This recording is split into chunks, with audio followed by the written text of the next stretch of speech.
Quelles sont les valeurs et principes de la Grande Loge mixte de France? Quelles sont les valeurs et principes de la Grande Loge mixte de France? Celle qu'elle défend aujourd'hui. Euh, L'égalité entre les êtres, quels qu'ils soient, d'où qu'ils viennent. La recherche du bonheur, individuel et collectif, surtout sans faire souffrir les tiers. L'émancipation, le fait qu'aujourd'hui, on ne puisse pas, dans une démocratie, voir sa conduite dictée par une communauté ou une prétendue destinée. L'émancipation, donc, ça veut dire aussi l'autodétermination de chacun, donc le fait de ne pas se voir contraint à appartenir à une communauté, qu'elle soit sociale, religieuse, physique, quelle qu'elle soit. La recherche, le développement des savoirs, le projet des Lumières, le développement de la science, s'appuyer sur des choses qui sont tangibles et maîtrisées. Vous savez ce que disait Pascal, une théorie ne peut être prouvée que si elle est durement éprouvée.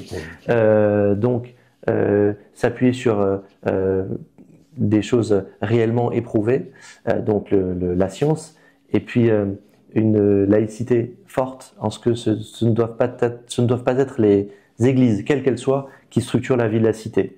Et évidemment, une fraternité, une solidarité très forte, puisque c'est l'ADN de la maçonnerie. Oui, absolument. J'ai été regarder un peu sur votre site internet, qui est très bien fait, www.glmf.fr. Il va s'afficher d'ailleurs, pour qu'on puisse le voir. Vous avez une particularité concernant vos travaux. Vous travaillez sur les arts et les sciences. Est-ce que vous pouvez nous en parler?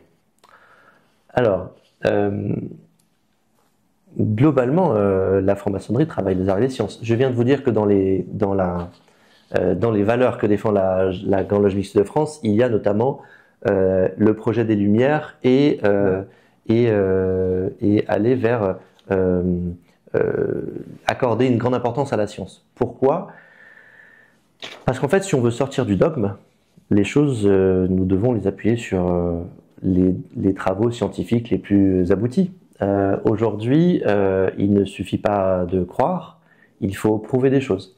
Et la science, c'est ce qui nous permet de prouver le plus de choses. Les arts, parce que je regarde autour de moi, en fait. Et en fait, regardez, quand je regarde ça, le tableau qui est derrière moi, je ne sais pas si on le voit à l'écran, le tableau qui est derrière moi, oui. En fait, ce qu'il fait, ce tableau qui est derrière moi, lorsque je l'observe, il va provoquer une émotion. Et en fait, l'art, c'est ça fait partie de ces véhicules des émotions. Vous savez, les émotions au sens latin du terme, ex movere, oui. Quelque chose qui nous fait bouger. Et en fait, provoquer une émotion, ça aide à aller, à sortir de soi-même pour aller vers l'autre. Et travailler les arts et les sciences, c'est à la fois conjuguer les émotions et la démarche de aller vers quelque chose qui a été prouvé. Je reste toujours sur votre site internet. J'ai vu effectivement que vous aviez une fédération de loges et une association. D'abord Olympe de Gouges. Qu'est-ce que vous faites dans cette association Olympe de Gouges?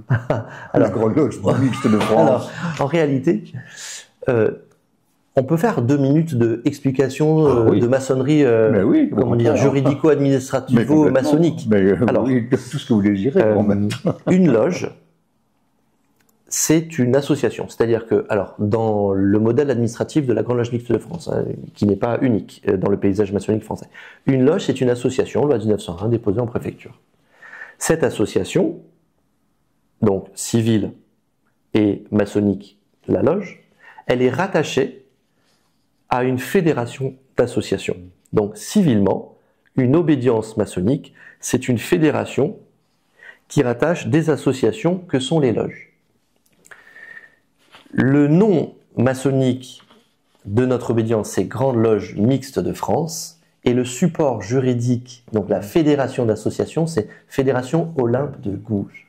Et la raison pour laquelle nous avons, les raisons pour lesquelles nous avons choisi Olympe de Gouges comme nom de notre fédération, elles sont multiples. C'est un personnage assez fascinant de la milieu-fin du XVIIIe siècle, et voilà, en très gros de la période de la Révolution française, une femme particulièrement éclairée, qui avait une indépendance d'esprit totale. Par exemple, elle est devenue veuve très jeune, et pourtant à son époque, elle ne s'est pas remariée. Ouais. Elle n'appartenait à aucun parti, à aucun syndicat. Elle avait des amis très célèbres et de grands penseurs, et pour autant elle ne bâtissait son raisonnement que sur son seul discernement. C'était un personnage important de cette fin de siècle, et elle a notamment écrit cette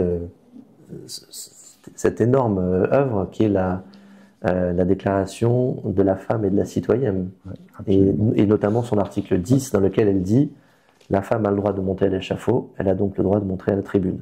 Malheureusement, elle n'a eu le droit que de monter à l'échafaud.